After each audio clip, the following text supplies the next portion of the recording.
Hello guys, so meron tayo ditong mga capacitor. So itong mga capacitor natin, ginagamit to para sa ating mga washing machine at dryer. So papakita ko sa inyo kung paano i-check gamit tong ating analog tester. So kailangan yung analog tester natin nakaset siya sa times 1K. Ayun, ohms. So ohms law. Ohms ang set natin. So kakalibrate natin yan.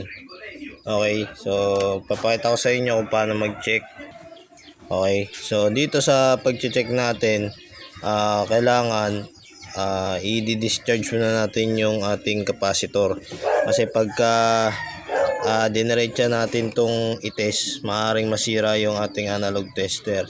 So lalo na pagka yung capacitor nakakabit siya dun sa ating washing machine or sa dryer. So ang pag-discharge lang naman ito, pagdidikitin nyo lang itong dalawa. So ayan, discharge na yan. So dito ang pag-check, kukuhain natin yung ating test rod ng ating analog tester. So dito kailangan makita natin siya na pumapalo siya. So kung malakas yung palo niya, ibig sabihin malakas pa yung ating capacitor. Pero pagka mahina yung palo niya, kumbaga pagka hindi gumalaw yung needle ng ating tester, for example tinest natin siya, hindi siya gumalaw, ibig sabihin open na yung capacitor natin. Ano ibig sabihin ng open? So ano na siya, putol na yung windings ng ating capacitor sa loob. So pagka naman tinest natin siya at pumalo siya dito ng sagad, ibig sabihin shorted, pag hindi siya bumalik. So pagka goods yung ating capacitor, papalo siya, tapos dahan-dahan siya babalik. So ganun yung goods na capacitor. Pagka hindi gumalaw, open. Pagka pumalo ng sagad, hindi bumalik, shorted. So ibig sabihin sira yun. Kailangan ang capacitor natin papalo siya ng malakas at dahan-dahan babalik. So yun yung good na capacitor. So ito yung ating capacitor. Itong capacitor na to ay para to sa ating washing machine. Ang pwedeng capacitor sa ating washing machine ay 11, 10, 9, 8, 7. Yun yung mga pwedeng capacitor sa ating mga washing machine. 7 hanggang 11. So wag na tayo sosobra ng 12 kasi baka hindi kayanin ng motor ng washing machine natin. So dito ang pag-check natin, nalagay lang natin yung isang test rod dito. So titignan natin kung papalo siya ng malakas. So yun, pumalo siya ng ganun. Tapos babalik ta rin natin. So makikita natin yung mas malakas na palo dyan. Yun. So ibig sabihin good yung ating capacitor. So ito yung capacitor na to ay pang washing machine. So meron naman tayo isang capacitor dito na tinatawag ay yung pang dryer. So ito yung pang dryer. Yan, 5UF. Yan, 5UF yung kanyang microfarad. Yan. So ito yung capacitor na para sa ating mga dryer. So wag na kayo sosobra dyan kasi maaaring hindi na kayanin ng motor ng dryer natin pagka sumobra siya ng microfarad. So hanggang 5 lang yung pinaka maximum na pwede sa ating mga dryer. 5, 4, 3, 2. Yun yung mga pwede sa ating dryer. So dito ang pag-check ganun lang din.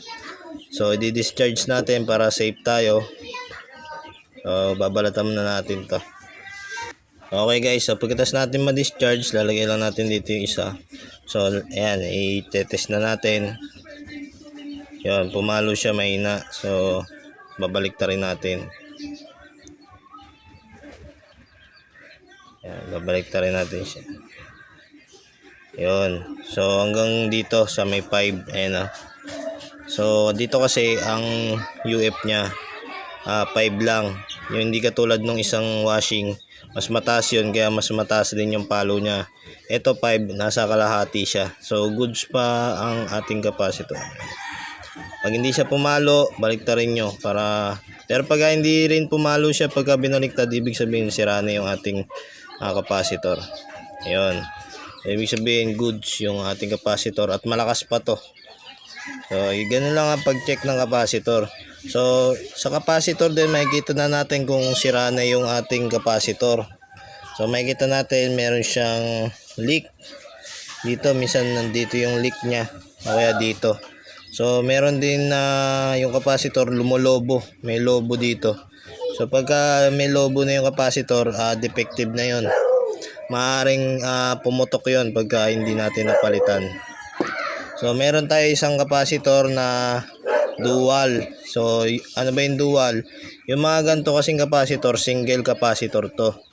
Etong dual, magkasama na yung washing capacitor saka dryer capacitor. So, nasa isang ano na siya. Kaya dual ang tawag sa kanya. So, ito yung dual. Ayan. Ayan, 4 na wire siya. So, dito naman, makikita nyo naman siya kung alin dyan yung pang dryer. So, nakasulat naman siya dito sa kanyang indication. Ayun. So, yun 10 UF. So, dito siya nakapwesto. So, ibig sabihin yung pula saka yellow, yan yung ating washing. Tapos, yung dito sa kabila, nakalagay dito ay 5. So, yun yung ating pang dryer. So, madali lang siya tandaan. So, doon natin siya ikakabit sa dryer. So, hindi natin to pwedeng ikabit sa dryer itong sa 10 UF kasi masusunog kagad yung motor ng ating dryer. So, ito yung tinatawag na dual. Nasa isang ano na siya, magkasama na. So, ang pag-check niyan, ganun lang din katulad ng pinakita ko sa inyo. Isa rin na sign na mahina na yung capacitor natin. So, makikita naman natin sa washing machine natin. Pag mahina na yung ikot niya, so, maaaring sira na yung capacitor. At may isa pang makikita nyo rin yung washing nyo. Pag mahina yung starting niya, yung unang ikot ng washing machine, makikita nyo yung lakas ng bagong capacitor sa luma. So, magkaiba sila. So, mas maganda rin na ma-check natin kasi mamaya sira na pala yung motor ng ating washing machine. So, yun lang guys, at sana meron kayo natutunan sa ating konting tutorial dito sa ating pag-check ng ating mga capacitor.